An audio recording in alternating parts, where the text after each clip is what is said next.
What's up, y'all? It's Sunny from Soulful Vibes, and I decided to make a video about salts and herbs because I get a lot of questions on how do I use salts, how do I use herbs.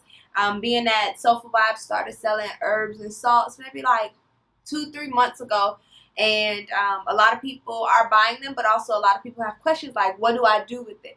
So here's a video on how to use salts and how to use herbs.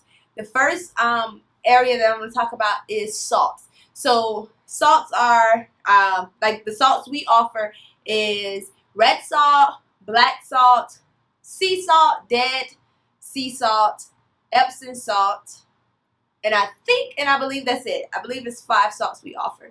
And a few ways to use salts is one, spiritual baths. That's one of my favorite ways. Just taking some of it and sprinkle it into the bathtub. Like Epsom salt is really good for purifying, but also good for relaxing the muscles. Black salt is good for absorbing and protecting, so you can use it in a spiritual bath. The second way you can use salts is by cleaning your home with them. So some people like sprinkle it in their home on the floors, and they'll sweep from the back towards the front door to cleanse their home because salt does cleanse and purify and protect. So they cleanse their home with it.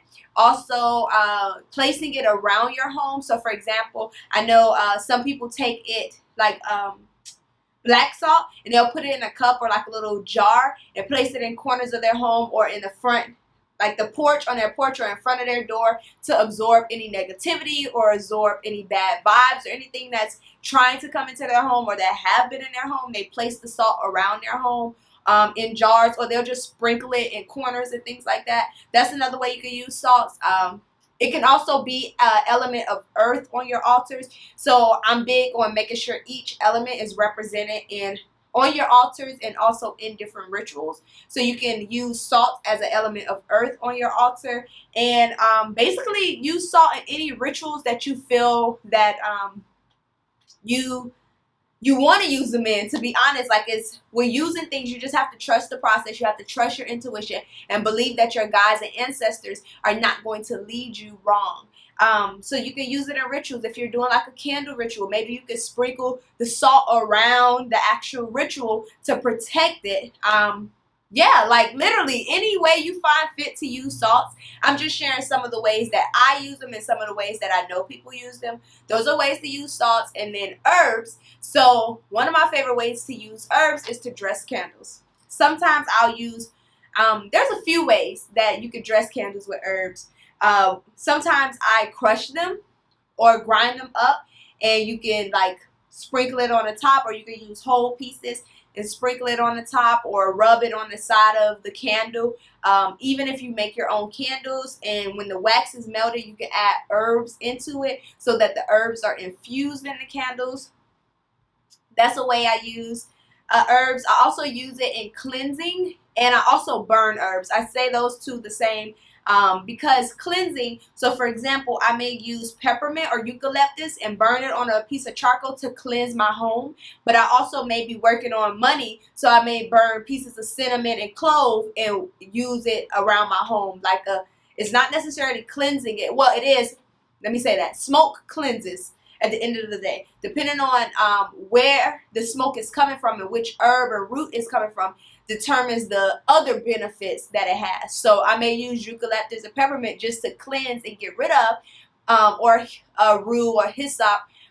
But if I want to work on money and cleanse, I may use cinnamon, clove, or if I want to work on love, I may use jasmine and rose or something like that. So that's the way you can use herbs. Also in baths, literally take some of the herbs, some of the rose petals, sprinkle it in the bath.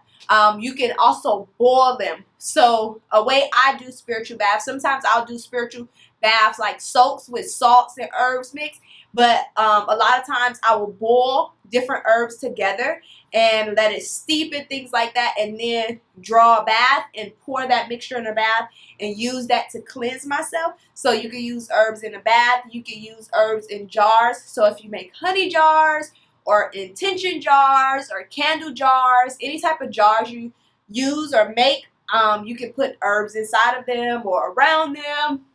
Look, the opportunities are endless. Offerings and rituals you can also use herbs for.